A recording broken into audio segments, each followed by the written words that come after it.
Hello, today I have a message called a softness and a give. So starting with, while you don't need engagement, you do have connection. And this is what the light has been shining on. This is what I've been encouraged to focus on over and above action right now, is the actual connection I have with everyone and everything, and that connection can never go away. And it's a connection in innocence. No matter what I'm perceiving here, beyond, prior to and beyond all of what perception shows me, is just the purity of the light within everyone and everything. And I truly can stop and just rest with it and allow action and speech to blossom from there. The ego's programming is going to tell me, you got to say this, you got to do this, to have this surface or facade, to do this right and not do it wrong.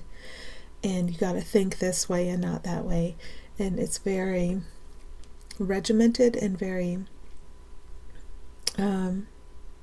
it's very precise in its own way, and very insistent, and it's not happiness. It doesn't feel good. It's like enslavement, right? And the ego promises this is how you get connection. If you engage properly and correctly, and you're a good person, you do the right things in the right way, then you will be rewarded with connection. And what Spirit's telling me is like, wait, whoa, hold on, wait. Connection's always been here. Connections prior to and beyond anything you've ever perceived. And your lesson is to acknowledge the presence of the connection and to rest in it. And with patience and watering and nurturing and growing, speech and action comes from this place. And as you allow your speech and action to come from this place, the speech and action you perceive as coming from all you call other also comes from this place, this shared place. So more than trying to construct a fantasy of connection with anyone or anything, is to stop and recognize, no matter what the current perception I have a right now connection, beautiful connection in the light that's never been touched, marred, or damaged by anything anyone has ever perceived. And from this awareness of my right now connection, everything can blossom. All my perception can blossom from here. And from here, there's no need to separate you out, because you're connected with me with. And there's no need to separate any separate thing out and judge it. We're not manipulating things here. We're allowing things here. And the more time I can spend in this place, the more I get used to it, find it familiar, and trust it. So I just have to spend a lot of time practicing being in this place. Even if it seems I'm not out there making and living in ideals that the ego constructs and the ego is pleased with, whether those are ideals of physical appearances, of family relationships, of careers, it's okay to take that time out of trying to juggle and maintain and, appear as a loving parent, appear as a loving friend, appear as a successful person. We can let all the appearances go and really focus on this connection and allow everything to blossom forth from our actual, genuine connection, not something that the egos fooled us about.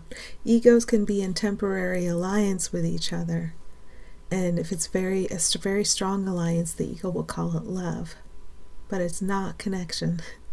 Connection can't be chipped, marred, damaged, ever. It's always just here. And it can always be looked toward, and it can always be put in charge of our perception, of our experience, of our feeling. If we're tuned into our innocent connection with everyone and everything at all times, how will we feel? It will always be pure, like a reflection of the purity and the holiness that we all are together and that we all share always. That's joy. It's not manufacturing things in time and space and being temporarily happy about the shape those things take. Okay.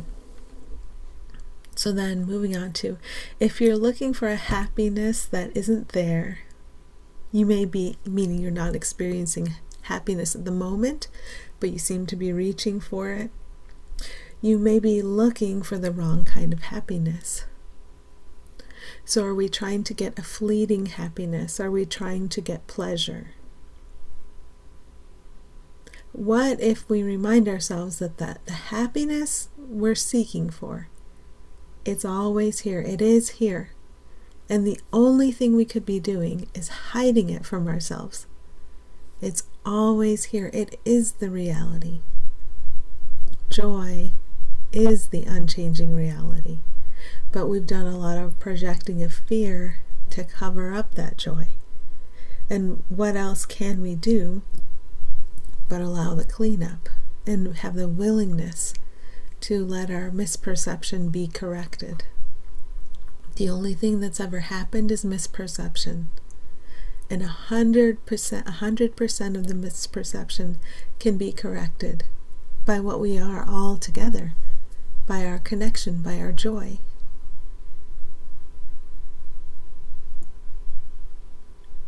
So my feeling tells me,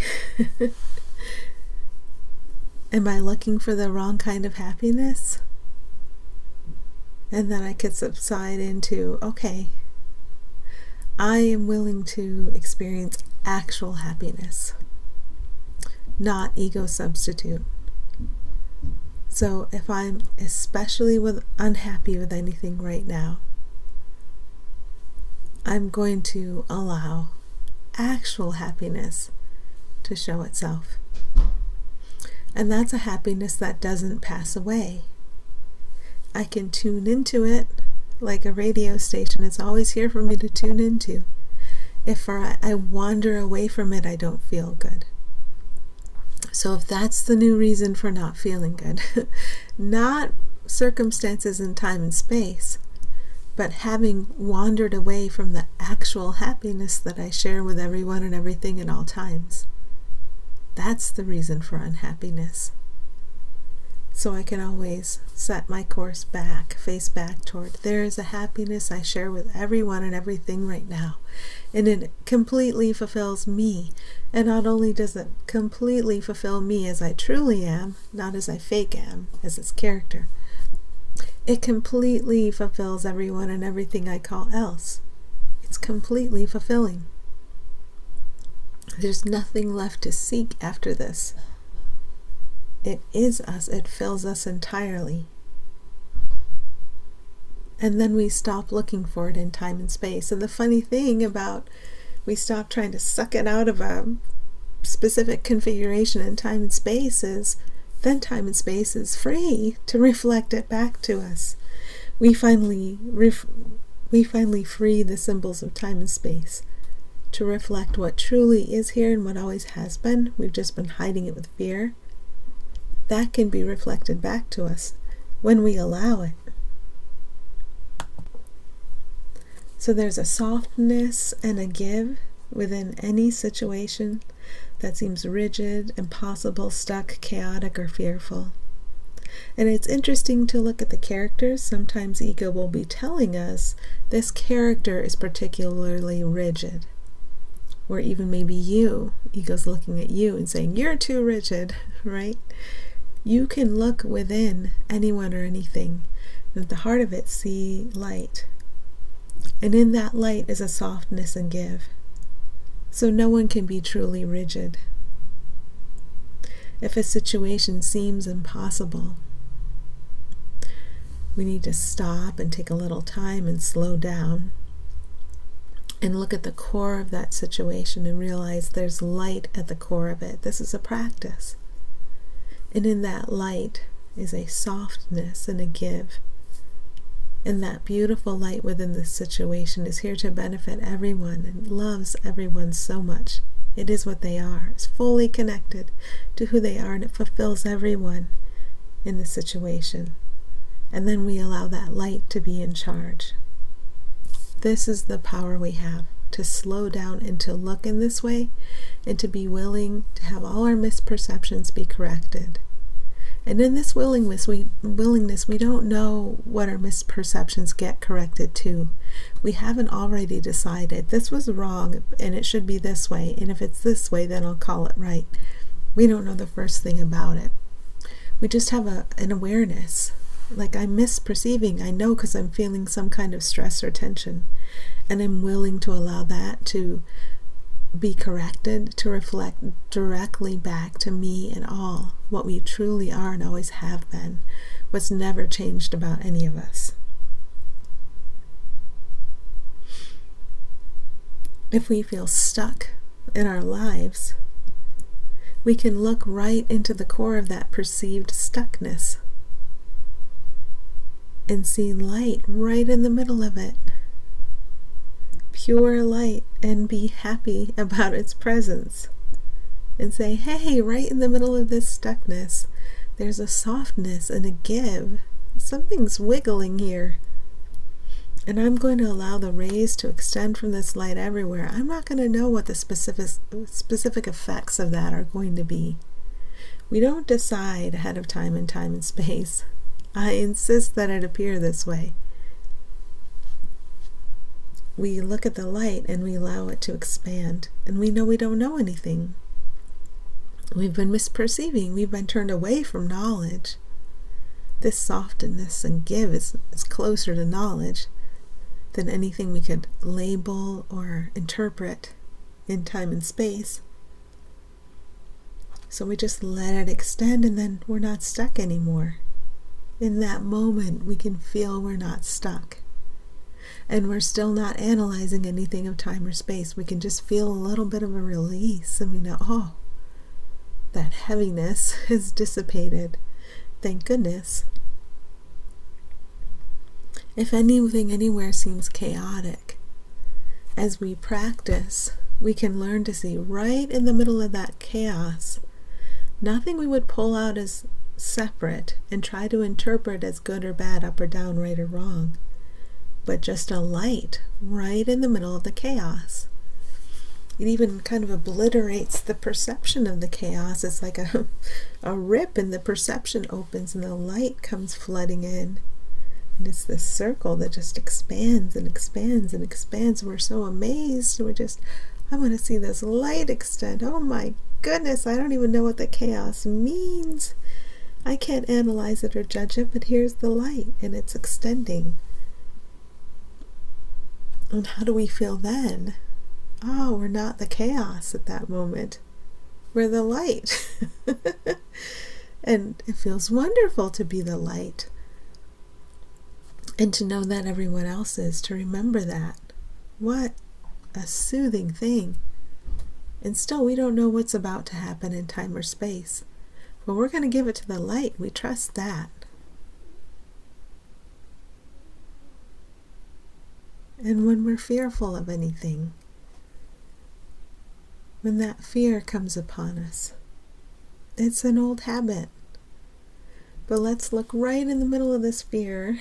There's a tiny rip in the screen, like you're watching a film on a screen, and suddenly you see nothing but bright light.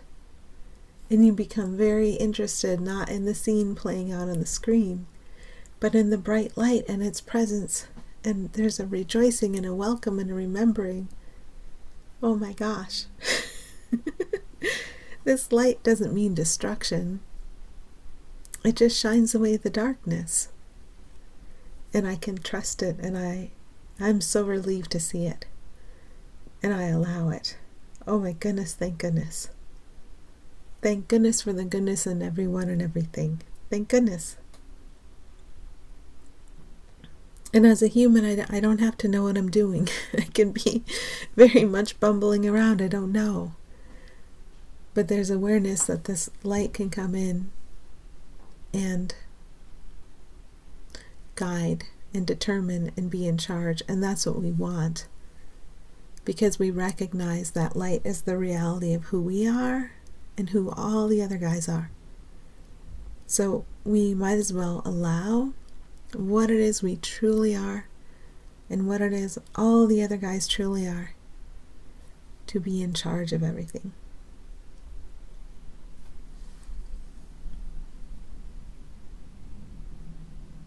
So Spirit highlights the softness and give for you, and it makes it possible for you to follow it.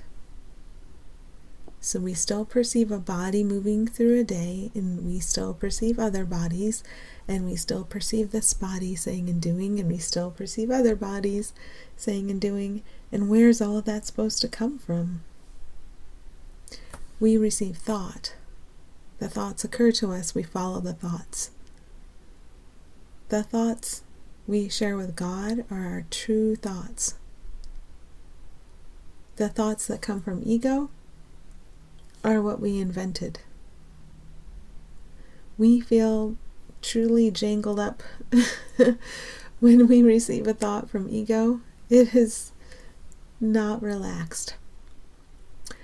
We trained ourselves. It's like we trained ourselves to follow a drill sergeant. So ego's like that drill sergeant that seems to have a hold over us, and we trained ourselves to obey it. So a day is for finding where I've trained myself to obey the drill sergeant, and just taking that time to recognize, okay, this is just the habit. All this is the habit.